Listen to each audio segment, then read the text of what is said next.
కలువరిలోని సిలువ త్యాగమే కరిగించెను నా పాప హృదయమే.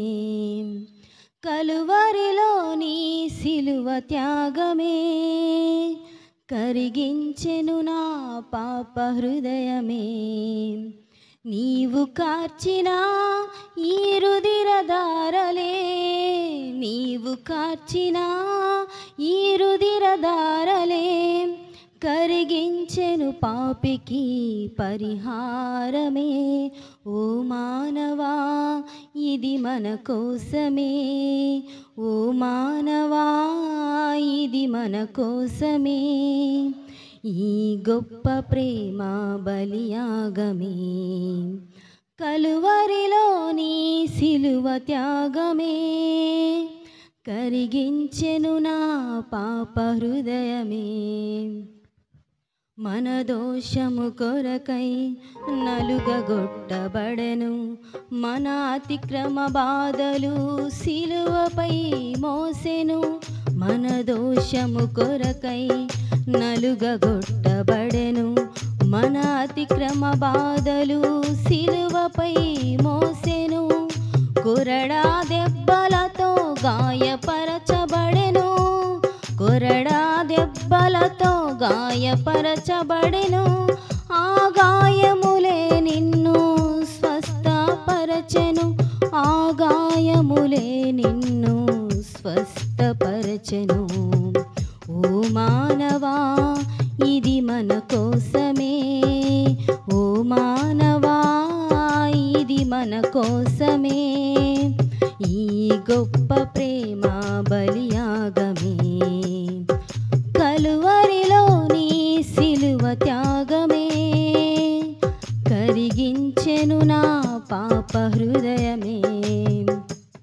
తలపైన ముళ్ళు, ప్రక్కలో బల్లెము, చేతులలో మేకులు భరించినావే.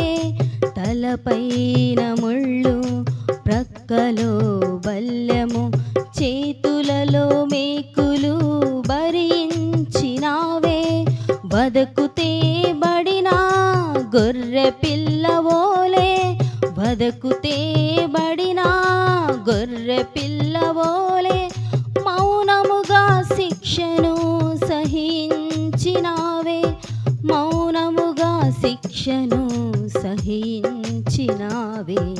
ఓ మానవా ఇది మన కోసమే, ఓ మానవా ఇది మన కోసమే. ఈ గొప్ప ప్రేమ బలియాగమే కలువరిలోని సిలువ త్యాగమే కరిగించెను నా పాప హృదయమే. ప్రతి పాపమును కడుగును యేసుని రక్తమే, ప్రతి శాపము బాపును ఆ ప్రియుని రక్తమే. ప్రతి పాపమును కడుగును యేసుని రక్తమే, ప్రతి శాపము బాపును ఆ ప్రియుని రక్తమే. నీకై మరణించి విమోచనను కలిగించి, నీకై మరణించి విమోచనను కలిగించి ఆ ప్రియుని చెంతకు నీవు చేరుమా, ఆ ప్రియుని చెంతకు నీవు చేరుమా. ఓ మానవా ఇది మన కోసమే, ఓ మానవా ఇది మన కోసమే.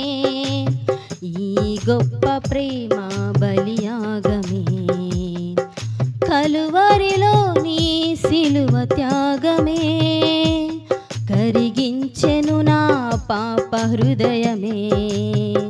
కలువరిలోని సిలువ త్యాగమే కరిగించెను నా పాప హృదయమే. నీవు కార్చిన ఈ రుధిరధారలే, నీవు కార్చిన ఈ రుధిరధారలే కరిగించెను పాపికి పరిహారమే. ఓ మానవా ఇది మన కోసమే, ఓ మానవా ఇది మన కోసమే ఈ గొప్ప ప్రేమ బలియాగమే, కలువరిలో నీ సిలువ త్యాగమే కరిగించెను నా పాప హృదయమే.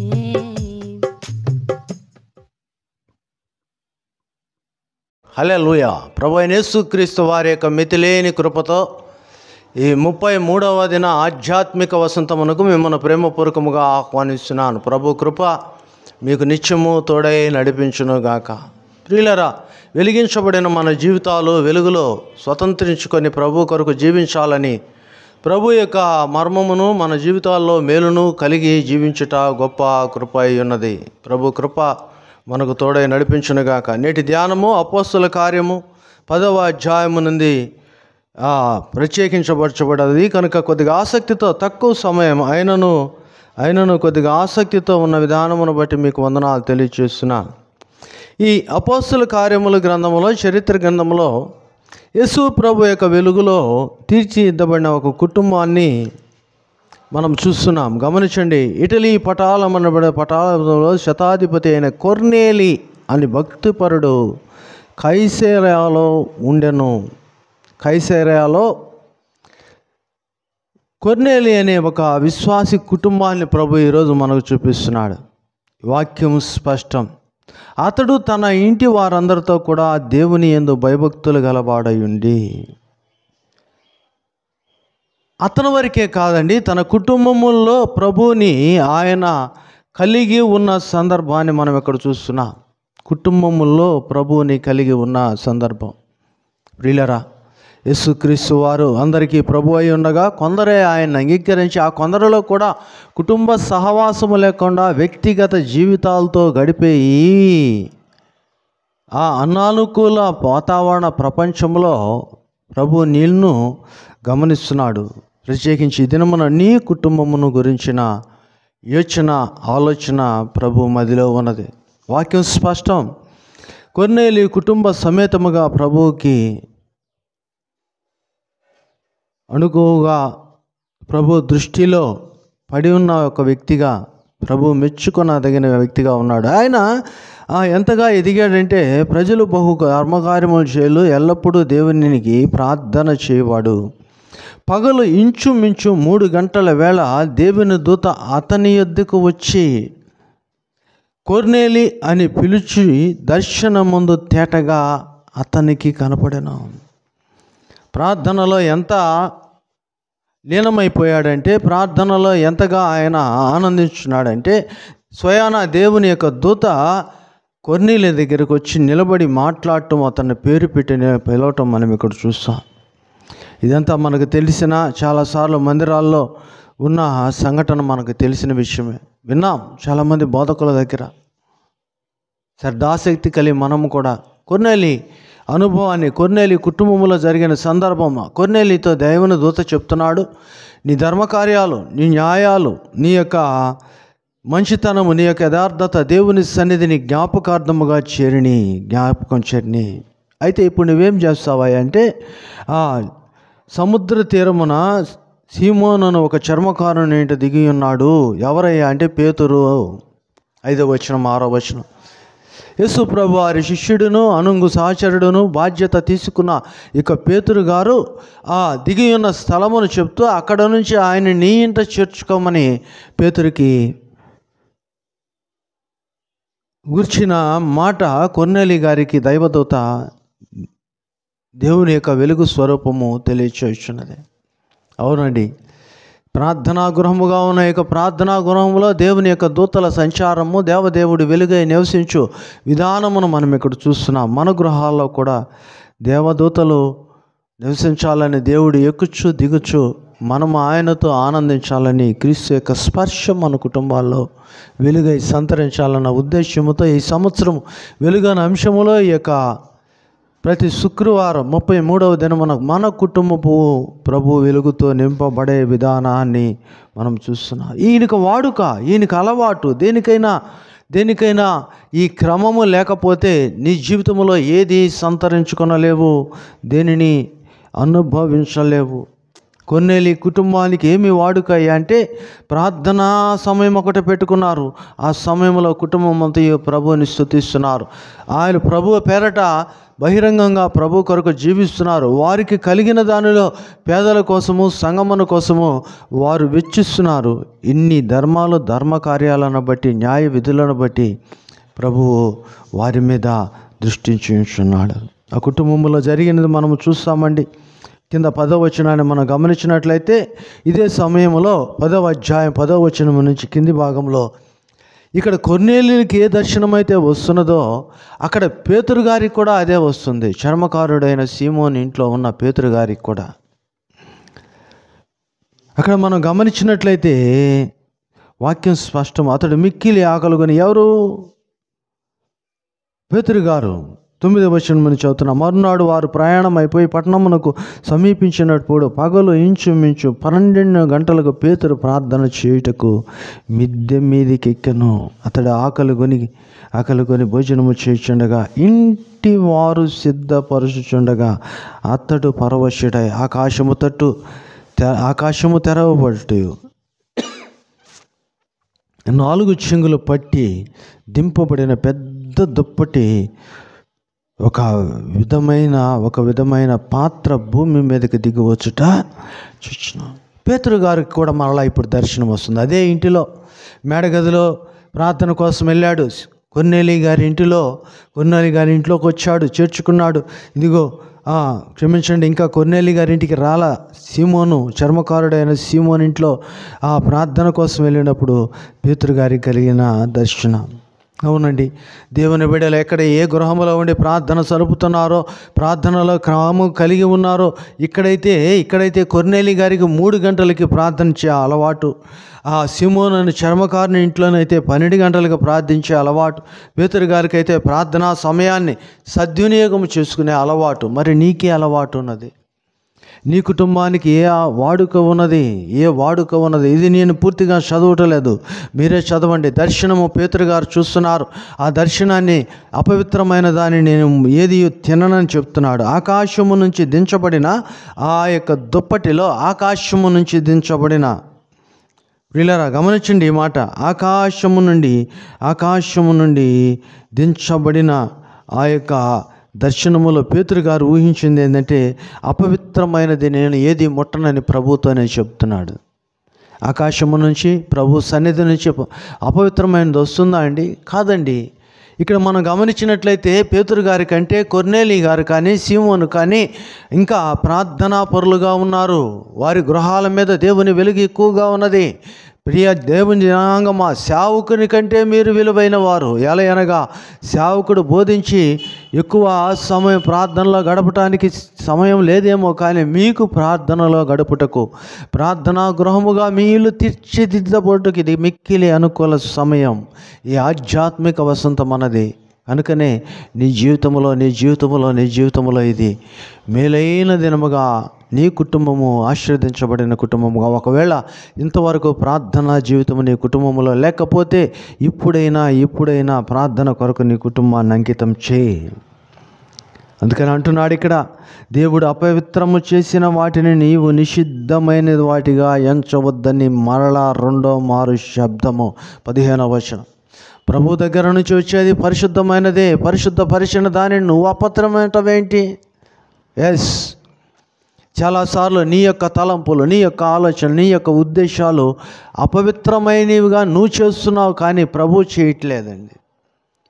ప్రభువు అపవిత్రమైనవి అని నీకెవ్వడు. ఆకాశము నుంచి దించబడినవి పరిశుద్ధమైనవి. ఈ పరిశుద్ధమైన వాటిని స్వీకరించమంటున్నాడు. 3వ పర్యాయం చూశాడు, ఆ పాత్ర ఆకాశమునకు ఎత్తబడుచున్నది. ఒకవేళ నువ్వు ఉపయోగించుకోకపోతే దేవుడు తిరిగి తీసేసుకుంటాడు. నీ గృహము ఒట్టి గృహం అయిపోతుంది. ప్రియులరా, ఇప్పుడు పేతురును కలిగిన దర్శనం ఏమైండునా అని అతడు తనలో అనుకొనిచుండగా కొర్నేలి పంపిన మనుషులు సీమోను ఇంట్లో ఏదని విచారించి ఆ ఇంటికి వచ్చి పేతురు గారిని తీసుకుని వెళుతున్నారు. ఆత్మ పేతురు గారిని తీసుకుని వెళ్ళిపోతుంది. ప్రియులారా, వీరందరూ కలిసి ఇక్కడ మనం చూసినట్లయితే ఎవరెవరు ఉన్నారయ్య అంటే కొర్నేలి గారి ఇంటి వారు, కొర్నేలి గారి స్నేహితులు, బంధువులు కూడా ఆ ఇంట్లో చేరారు. ఎక్కడ? కేవలము సీమోను పేతురు గారినే కొర్నేలి ఇంట్లో ఉంచలేదండి. గమనించండి 24వ వచనం, అపోస్తుల కార్యం 10వ అధ్యాయం 24వ వచనం. మరునాడు వారు కైసరలో ప్రవేశించి అప్పుడు కొర్నేలి తన బంధువులను ముఖ్య స్నేహితులను పిలిపించి వారి కొరకు కనిపెట్టుకుని, ఎవరి కొరకు? పేతురు గారి కొరకు. కొర్నేలి ఇంటి వారు, కొర్నేలి బంధువులు, స్నేహితులు కొర్నేలి ఇంట కనిపెట్టుకుని ఉండరి. కొర్నేలి ఇంట కనిపెట్టుకుని వీరు వారి దర్శనాలు పంచుకున్నారు, వారు సంభాషించుకుంటున్నారు. 30వ వచనం మనం గమనించినట్లయితే చాలా ప్రాముఖ్యమైన మాట మనం ఇక్కడ చూస్తాం. అపోస్తుల కార్యము 10వ అధ్యాయము 30వ వచనం. అందుకు కొర్నేలి 4 దినముల క్రితట పగలు 3 గంటల మొదలుకొని ఈ వేళ వరకు నేను ఇంట ప్రార్థన చేయుచుండగా, మై హౌస్ ఐఎమ్ డూయింగ్ ప్రే. నా ఇంట్లో నేను పగలు 3 గంటలకు ప్రార్థన చేస్తున్నా. నీకుందా ఇది? ఈ మాట నువ్వు చెప్పగలవా? పగలు 3 గంటలకు నీకు కుదరదు. నీకేదో ఉద్యోగం ఉంది, నీకేదో పని ఉంది, నీకేదో విధి విధానాలు ఉన్నాయి, వాటి వల్ల కుదరదు. కానీ ఒక సమయం అన్న దేవునికి కేటాయించు. ఇదేం సామాన్యుడు కాదు. ఇటలీ పటాళమనబడిన పటాళములో శతాధిపతి, ఒక ఉన్నతమైన అధికారి, పటాళాలకు అధిపతిగా ఉన్నాడు, ఒక సైన్య సమూహాలకు అధిపతిగా ఉన్నాడు. సామాన్యుడేం కాదు. అయినను ఒక సమయం పెట్టుకున్నాడు. ఆ సమయానికి దేవునిలో ఉండాలని ఆ కుటుంబం అంతా కూడుతుంది. ఈరోజు అయితే పేతురు గారిని పిలిపించి ఇంట చేర్చుకోవటమే కాదు, కానీ తన బంధువులను, ముఖ్య స్నేహితులందరినీ పిలిచి ప్రార్థన కూర్చోబెట్టాడు. మన మధ్య కూడా జరుగుతుంటాయి వివాహాలు, కృతజ్ఞత కూడికలు, మెమోరియల్ మీటింగ్స్, ఇయని బర్త్డేలని జరుగుతుంటాయి. దేనికంటే వాక్యానికి సమయం లేదు, ప్రార్థనకు సమయం లేదు, క్రీస్తుకు సమయం లేదు. అందువల్లనే వెలుగు నీ ఇంటిలో ఉండటం లేదు. అనవసరమైన తిండి కోసము దేవుని రాజ్యము భోజనము పానము కాదని తెలుసు. పరిశుద్ధాత్మయు సమాధానముతో కూడిన పరిశుద్ధాత్మందల ఆనందం అని తెలుసు, కానీ వదిలిపెట్టలేవు. ఏం వదిలిపెట్టలేవు? భోజనం వదిలిపెట్టలేవు. వారి ముందు నీ యొక్క గొప్పతనాన్ని, ధన సంబంధమైన భూ సంబంధమైన గొప్పతనాన్ని చూపించుకోకుండా ఉండలేవు. వీటి కొరకు ప్రార్థన పక్కన పెట్టు. కానీ కొర్నేలి ఇటువంటి వాడు కాదండి. తన బంధువులను పిలిపించాడు, తన స్నేహితులను పిలిపించాడు, అందరిని కూర్చోబెట్టి పేతురు గారికి అప్పగిస్తున్నాడు. పేతురు గారు, ప్రభు నాకు దర్శనం ఇచ్చాడు నిన్ను పిలిపించమని. దైవదూత వచ్చి నాతో సెలవిస్తున్నాడు నిన్ను పిలిపించమని. నిన్ను పిలిపించాడు. మరి ప్రభు నీకేమి చెప్పాడు? ఇక్కడ చేసి చూపించు. ఎస్, నీకు ఈ ధన్యత ఉన్నదా? నీకు ఈ నిశ్చయత ఉన్నదా? పేతురు గారిని అడుగుతున్నాడు. ఇదిగోయ్యా ప్రభు చెప్పాడు, నేను విన్నా. కానీ పేతురు గారికి ఇప్పుడు భయం వేస్తుందేమో నేను అనుకుంటున్నాను. నాకు ప్రభు పరిశుద్ధమైన పెట్టి తినమంటే నేను తినలేదు, అపరిశుద్ధం అన్నాను. నాకంటే నీతిమంతుడు ఇక్కడ ఉన్నాడు, నాకంటే గొప్పవాడు ఇక్కడ ఉన్నాడని పేతురు గారు అనుకొని ఉండొచ్చు. మరి నీకుందా ఈ భయం? నీకుందా ఈ యొక్క భక్తి? గమనించండి అక్కడ 30వ వచనం. అందుకు కొర్నేలి 4 దినముల క్రితము పగలు 3 గంటల మొదలుకొని ఈ వేళ వరకు నేను ఇంట ప్రార్థన చేసిండగా ప్రకాశమానమైన వస్త్రములు ధరించిన వాడొకడు నా ఎదుట నిలిచెను. కొర్నేలి, నీ ప్రార్థన వినబడి నీ దగాకార్యములు, నీ ధర్మకార్యములు దేవుని సముఖమందు జ్ఞాపకము చేయబడి ఉన్నవని నీవు ముప్పేకు వర్తమానమును పంపి పేతురు అను మారుపేలు గల సీమోనును పిలిపించము. అతడు సముద్రపు ధరినున్న చర్మకారుడైన సీమోని ఇంట దిగి ఉన్నాడని నాతో చెప్పాను. ప్రకాశమానమైన వెలుగును ధరించిన వ్యక్తి ఎవరండి? ఈ వ్యక్తి యేసు ప్రభువారు. ప్రకాశమానమైన వెలుగును ధరించిన దేవదూతగా కనిపించే యేసు క్రీస్తు వారిని కొర్నేలి తన ఇంట కలిగి ఉన్నాడు. ఆమెన్. ఈ యొక్క దర్శనము నీకుందా? ఈ దర్శనములో నువ్వు ఇంట్లో ఉంటావా? ఇదే మాటలు ప్రార్థన అలవాటు కలిగిన ఎజ్రా 9వ అధ్యాయంలో చెప్తాడండి. నెహెమ్యా గ్రంథము 9వ అధ్యాయంలో చెప్తాడు. దానియేలు అనుభవాల్లో కూడా ఈ అనుభవాలు మనం చూస్తాం. దానియేలు గ్రంథము 9వ అధ్యాయం 20-21 మనం గమనించినట్లయితే ఆ ప్రార్థన అనుభవంలో పవిత్రమైన అనుభవాలు కలిగి ఆయన చూస్తూ 21వ వచనం అంటాడు, నేను ఈలాగు మాట్లాడుచు ప్రార్థన చేయుచుండగా మొదట నేను దర్శనమందు చూసిన అతి ప్రకాశమానుడైన గాబ్రియేలు మనుష్యుడు. ఎవరండి? అతి ప్రకాశమానమైన గాబ్రియేలును మనుష్యుడు, దేవదూత పరలోకము నుంచి ప్రభు దగ్గర నుంచి దిగివచ్చుట దానియేలు చూస్తున్నాడు. దానియేలుతో సంభాషిస్తున్నాడు. దానియేలుకు వాక్యం చెప్తున్నాడు. ప్రియులారా గమనించండి, ఇలాంటి సందర్భాలు ఎంతమంది భక్తులు చూశారండి. ఎక్కడ? దానియేలు తన ఇంటిలో, నెహెమ్యా తన ఇంటిలో, ఎజ్రా తన ఇంటిలో, మత్తయి సువార్తలోను, మార్కు సువార్తలోను ఈ ప్రత్యక్షతలు అనేకం మనం చూస్తాం. వీరందరికీ ఉన్న ప్రత్యక్షత నీకున్నదా? నీ గృహానికి ఉన్నదా? ప్రభు దయ వల్ల మనం ఇక్కడ కన్ఫ్యూజ్ కాకుండా ఉండటానికి ఒక మాట మీతో నేను పంచుకుంటున్నాను. ప్రకాశమానమైన దేవుని దూత గబ్రియేలు అని ఇక్కడ రాస్తున్నాడు. ఒక గబ్రియేలు కాదండి, పరలోకపు వెలుగు ఎవరితోనైతే దిగి వస్తుందో వారిని పరలోకము నుంచి పంపిన ప్రభువు ఆ ప్రకాశమాన వెలుగుగా నిన్ను మార్చి మోషే ముఖము వలె నీ ముఖాన్ని కూడా ఆయన వెలిగింప చేయాలని, ఆ వెలుగులో అనేకులను రక్షించాలని, లోకములో అనేక చోట్లకు నిన్ను పంపాలని ప్రభు ఆశిస్తున్నాడు. కానీ నీ గృహములో ఈ వెలుగు లేకపోవటం వలన వెనకబడిపోతున్నావు, అన్నిట్లో తాపత్రయపడుతున్నావు. కానీ ప్రభు వెలుగు నీలో ప్రసరించాలని, ప్రభు నీలో ఉద్భవించాలన్న ఈ యొక్క ఆశ వెనకకపోతుంది. కనుక ఈ యొక్క ఆధ్యాత్మిక వసంతములో ఈ 33వ దినమున ప్రభు నీ కుటుంబముతో నీతో మాట్లాడుచున్నాడు. నీ ఇంట ప్రార్థన వాడుక ఉన్నప్పుడు పరమందు ప్రకాశిస్తున్న ఆ యొక్క వెలుగు నీ గృహములో ప్రకాశించబడుచున్నది. దేవుని యొక్క దూతలు నీ గృహంలో సంచరిస్తారు. దేవుని యొక్క అడుగు జాడల్లో నువ్వు మార్చబడతావు. నీవు ప్రభు కొరకై ఎత్తబడతావు. ఈ అనుభవములకై వచ్చే ప్రార్థన నీ జీవితంలో కావాలని ప్రభు కోరుకుంటున్నాడు. నీ కొరకు ప్రార్థన చేస్తున్నాను. తల వంచు. రాత్రంతా ఈ దినమంతా ప్రార్థనలో గడుపు. ఈ దూతల అనుభవమును ప్రకాశమానమైన వెలుగును నువ్వు సంతరించుకో. ప్రభు నీకు తోడై నడిపించునగాక. ఆమెన్. ప్రేమగల తండ్రి, కృపగల దేవా, ప్రకాశమానమైన వెలుగుగా మమ్మల్ని సంతరింపజేస్తున్న విధానమును బట్టి వందన. ఈ ప్రకాశమానమైన వెలుగులో ఈ కుటుంబాన్ని దీవించమని, కుటుంబంలో కొర్నేలి ఇంట్లో ప్రకాశించిన వెలుగు, దానియేలు ఇంట్లో ప్రకాశించిన ప్రకాశమానమైన వెలుగు, దూతల సందడిని నాయన మా కుటుంబాల్లో కూడా మీరు అందించమని యేసు నామమున అడుగుచున్నాము తండ్రి. ఆమెన్. తండ్రి, కుమార, పరిశుద్ధాత్మ త్రియేక దేవుని సకలమైన దీవెనలు సదా మీకు తోడై నడిపించునుగాక. ఆమెన్.